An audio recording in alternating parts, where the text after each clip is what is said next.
يقاتلون في سبيل الله فيقتلون ويقتلون আল্লাহ রাব্বুল আলামিন বান্দার কাছ থেকে জানা মাল কিনে নেবেন, কিন্তু বান্দাকে পরীক্ষা করার জন্য ইউকাতিলুনা ফি সাবিলিল্লাহ, যারা আল্লাহর রাস্তায় মানুষকে মারে, কাফের বেঈমানকে মারে, ইউকাতিলুনা তারা মারে। তারপর আল্লাহ রাব্বুল আলামিন বলে ওয়ায়াকতুলুন, এরপরে তারা বা জিহাদের ময়দানে গিয়ে নিজেরাও শহীদ হয়ে যায়, নিজেরাও মরে। যারা মারে আর মরে রাস্তা হচ্ছে একটা, সেটা হচ্ছে আল্লাহর রাস্তা। ফি সাবিলিল্লাহ, রাস্তা কোনটা? আল্লাহর রাস্তা। আল্লাহ মুমিনদের সাথে একটা চুক্তি করেছেন, একটা ডিল করেছেন। এই ডিলটা খুব দামি একটা ডিল, এই চুক্তিটা খুব দামি একটা চুক্তি। সূরা তাওবার 111 নম্বর একটি আয়াতের ভিতরে আল্লাহ তাআলা গোটা কোরআনুল কারীমের সমস্ত কথা শান নির্যাস ঢুকিয়ে দিয়েছেন। সুবহানাল্লাহ।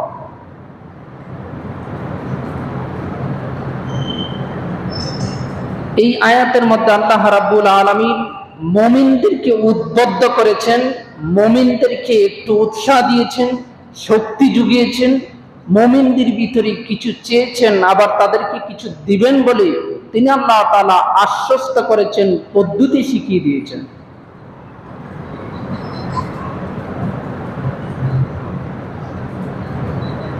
আল্লাহ রাব্বুল আলামিন কোরআনুল কারীমের এই আয়াতে বলেছেন ইন্নাল্লাহা আশতারা মিনাল মুমিনিনা আনফুসাহুম ওয়া আমওয়ালাহুম বিআন্না লাহুমুল জান্নাহ, নিশ্চয়ই আল্লাহ তাআলা কিনে নিয়েছেন মুমিনদের কাছ থেকে কি?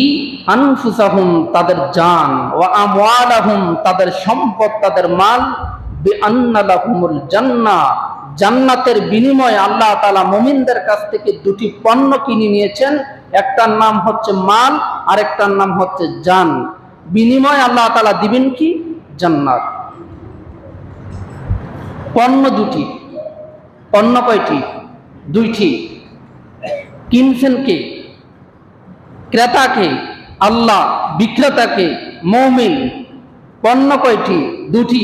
বিনিময় কি? প্রতিদান কি? জান্নাত। 5টি জিনিস এখানে সম্পৃক্ত। অল্প সময় কথা বলবো, একটু মনোযোগ দিতে হবে। 5টি জিনিসের ভিতরে ক্রেতা মানে যিনি কিনবেন, ক্রয় করবেন, এই ক্রেতা নাম হচ্ছে আল্লাহ। আর বিক্রেতা কারা? মুমিন। ইন্নাল্লাহা আশতারা মিনাল মুমিনিন, মুমিনদের কাছ থেকে আল্লাহ কিনে নিয়েছেন কি? আনফুসাহুম তাদের কি? জান, জীবন, জীবন। ওয়া আমওয়ালাহুম তাদের মাল, বিআন্না লাহুমুল জান্নাহ বিনিময় দিবেন কি? জান্নাত। ক্রেতা আল্লাহ, বিক্রেতা মুমিন। পণ্য হচ্ছে কি? জান আর মাল, আর বিনিময় কি? জান্নাত। সুবহানাল্লাহ বলবেন না? এটা হচ্ছে 1 নম্বর কথা। 2 নম্বর কথা, জীবন তো আল্লাহ, সম্পদ আল্লাহ। দিছেন কে? আমাদেরকে দিছেন কে? এই জীবন কার? তা আল্লাহ আবার কিনবেন কেন? যদি সবকিছুই তার, তাহলে তিনি আবার কিনবেন কেন? এটা তো অটোমেটিকলি তিনি মালিক। তার দেওয়া সম্পদ, তার দেওয়া জীবন, তার দেওয়া মাল, এগুলো আবার তিনি কিনবেন কেমন করে? প্রশ্ন একটা আসছে কিনা? এই প্রশ্নের নিরসনের জন্য মুফাসসিরিনে কেরাম একাধিক তাফসীরের ভিতরে বলেছেন আল্লাহ তাআলা বান্দার কাছ থেকে জান আর মাল কিনে দিবেন, বিষয়টা শুধু এমন নয়। বান্দার জীবনের আকাঙ্ক্ষা, তামান্না, তার ভিতরে চাওয়া আর পাওয়াটা, এটা আল্লাহর জন্য সে নজরানা করে কিনা, শুধু চাওয়াটাকে আল্লাহ তাআলা কিনে নেবেন। সুবহানাল্লাহ।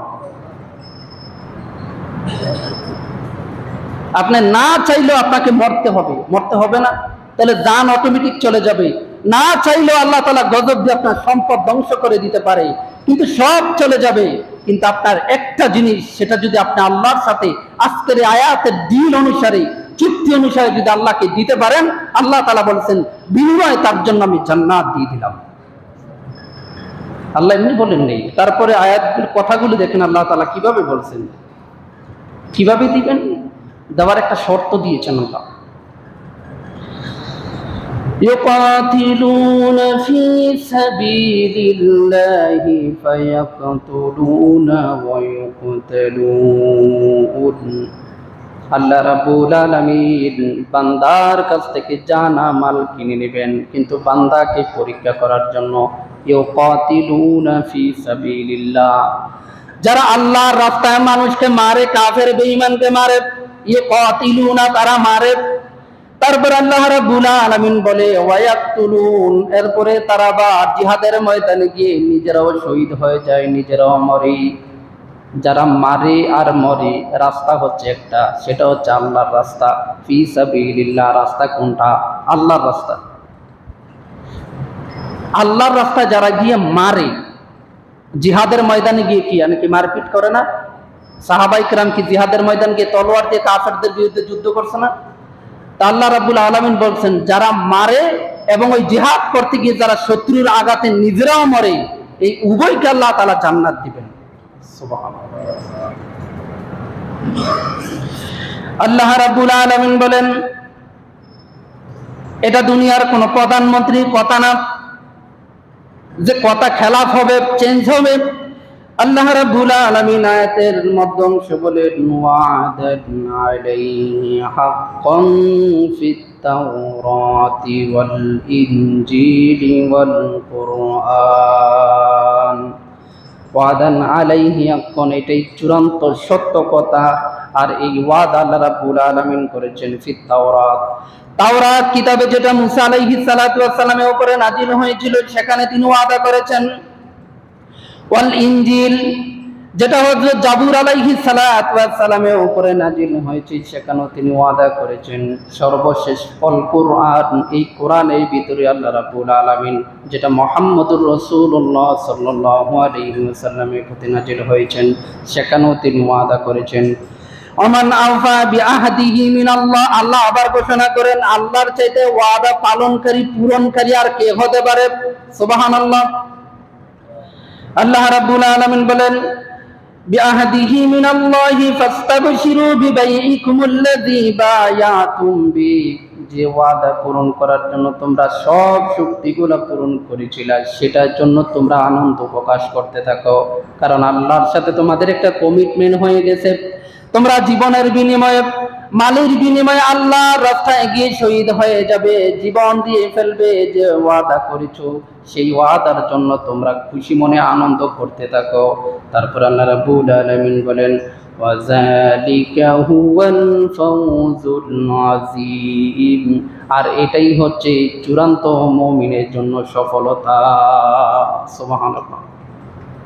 একজন মানুষের জন্য আল্লাহর সাথে যে কমিটমেন্ট করেছে, এটার জন্য সেই সবচেয়ে বেশি খুশি হওয়ার কথা, কারণ কমিটমেন্ট করেছে আল্লাহর সাথে। আল্লাহর সাথে কোনো ব্যক্তি যখন কমিটমেন্ট করে, ওই ব্যক্তির আর কোনো চিন্তা হওয়ার কোনো কারণ নাই। ওয়ালা তাইনু ওয়ালা তাহজানু ওয়া আনতুমুল আ'লাউনা ইন কুনতুম মুমিনিন, মুমিনদের হতাশ হওয়ার কোনো কারণ নাই, চিন্তিত হওয়ার কারণ নাই। যদি দিলে ঈমান থাকে, আল্লাহ তাআলা তার গায়বী মদদ দ্বারা বিজয় অবশ্যই দিয়ে দিবেন। সুবহানাল্লাহ। আমার বন্ধুগণ, আল্লাহ রাব্বুল আলামিন বলেন বিজয় আমি দিয়েছিলাম মুসলমানদেরকে। সংখ্যা থেকে বিজয় হয় না, দল থেকে বিজয় হয় না, বিজয়ের একমাত্র একচ্ছত্র মালিকানা হচ্ছে আল্লাহ রাব্বুল আলামিনের কাছে। মুসলমানদের বিজয়গুলো শুধু ইতিহাসের পাতায় চোখ বোলালে দেখবেন। হযরত ইব্রাহিম আলাইহিস সালাতু ওয়াস সালাম একা আগুনের মধ্যে ছিল, তার পক্ষে কেউ ছিল না। 5 লাখ ইরাকবাসী তার বিপক্ষে, তিনি একা, তার পক্ষে কেউ ছিল না, একজন ছিল, তিনি কি? কিন্তু সেদিন নমরুদের আগুন ইব্রাহিমকে শেষ করতে পারে নাই। তাহলে বিজয় আকাশে ফয়সালা হয়। বদরের ময়দানে 313 জন মুসলমান নিরস্ত্র সাহাবী আর কাফেরদের 1000 অস্ত্র সজ্জিত কাফের বেঈমানের বিরুদ্ধে নিরস্ত্র 313 জন সাহাবীদেরকে সেদিন বিজয় দিয়েছেন কি? ইতিহাস সাক্ষ্য দিচ্ছে এভাবে যত জিহাদ হয়েছে, মুসলমানদেরকে দুনিয়ার কেউ বিজয় এনে দিতে পারে নাই। বিজয়ের ফয়সালা হয়েছে একমাত্র আল্লাহর দরবারে। এজন্য আল্লাহ রাব্বুল আলামিন বলেন মুমিনদের কাছ থেকে জান আর মাল আমি কিনে নিয়েছি জান্নাতের বিনিময়ে, অতএব এই জীবনের মায়া তোমাদের করা দরকার নাই। এই জীবনটা আল্লাহর রাস্তায় আমরা বিলিয়ে দিব, বিনিময়ে যদি জান্নাত পেয়ে যাই, আমাদের কি আর কোনো টেনশন আছে নাকি? যে আছে? যদি জান্নাত পেয়ে যাই, এই জীবনের আর কোনো দাম আছে? জি। এখন প্রশ্ন আসে, এই জান্নাতে আমরা সবাই যাব, জান্নাতে যাওয়ার মাঝখানে যদি কতগুলো বাধা হয়, কতগুলো প্রাচীর দাঁড়ায়, এখন এই প্রাচীর আমাদের ভাঙতে হবে কিনা? জি। এখন আপনি যাবেন আমজাদের বাজার, সাপোজ ঢাকা যেতে গেলে এখানে আমজাদের বাজার যেতে হবে, অন্তত বিশ্ব রোড উঠতে হবে। এই যাওয়ার আগে যদি আপনার মাঝখানে অনেকগুলো বাধা হয়, রাস্তায় যদি আপনার শত্রু থাকে, রাস্তায় যদি বাঘ থাকে, রাস্তায় যদি সাপ থাকে, রাস্তায় যদি আপনার খাল থাকে, যদি ঢাকা আপনার লক্ষ্য থাকে, কিন্তু সবগুলো বাধা অতিক্রম করা লাগবে কি লাগবে না? অবশ্যই লাগবে। এখন ধরেন আমরা সবাই জান্নাতে যেতে চাই, কিন্তু জান্নাতে যাওয়ার আগে পথের ভিতরে অনেকগুলো বাধা আছে, সেই বাধাগুলোকে আমাদের টপকাতে হবে কিনা? জি। এই জায়গায় তো আমাদের সমস্যা। এখন ধরেন আমরা জান্নাতে যাব, জান্নাত হচ্ছে চূড়ান্ত বিজয়ের একটা সফলতার মাধ্যম। এই জান্নাতে যাওয়ার আগে যদি আমার নেতা আমার বাধা হয়ে দাঁড়ায়, তাহলে কি আমি নেতার অনুসরণ করব? জি। যদি আমার দল আমার বাধা হয়ে দাঁড়ায় জান্নাতে যাওয়ার জন্য, আমি কি সেই দলকে অনুসরণ করব?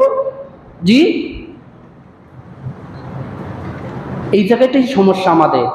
92 ভাগ মুসলমান, এই দেশে ইসলামী সরকার কায়েম না হওয়ার একটাই কারণ হচ্ছে আমরা সবাই জান্নাতে যেতে চাই, সবাই মসজিদে এসে সিজদা দিতে চাই, সবাই মসজিদে এসে আল্লাহর আইন মানতে চাই, কিন্তু মসজিদ থেকে বের হয়ে আমরা আর আল্লাহর আইন মানতে চাই না।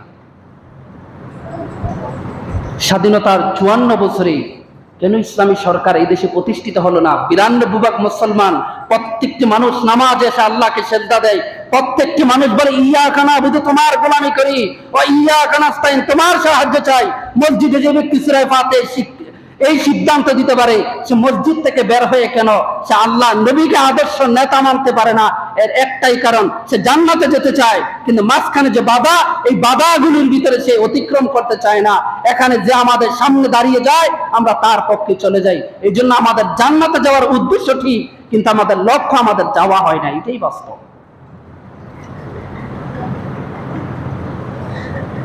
এখন আমাদের জান্নাতে যেতেই হবে।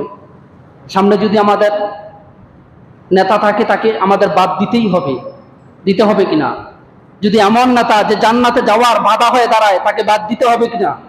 যদি এমন দল আমার সামনে দাঁড়ায় যে জান্নাতে যাওয়ার কোনো মাধ্যম নাই, এই দলে অংশগ্রহণ করলে নামাজ নাই, হালাল নাই, হারাম নাই, এই দলে অংশগ্রহণ করলে নেতাও জাহান নামে যাওয়া, নেতাও বেনামাজি, আমাকে বেনামাজি বাড়িয়ে জাহান নামে ছাড়বে, তাহলে ওই নেতাকে আমাদের বাদ দিতে হবে কিনা?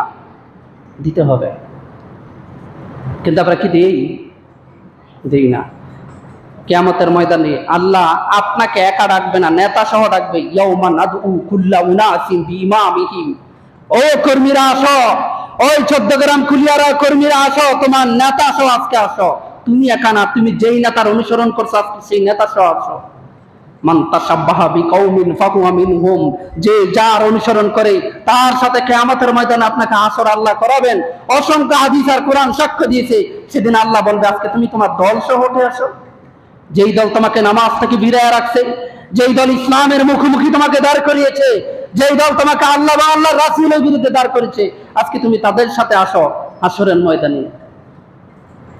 আপনি মসজিদে বলেন আপনি জান্নাতে যেতে চান, কিন্তু মসজিদ থেকে বের হয়ে তো আপনি জান্নাতের রাস্তায় যান না। ইহদিনাস সিরাতাল মুস্তাকিম, সেই পথে তো চলেন না।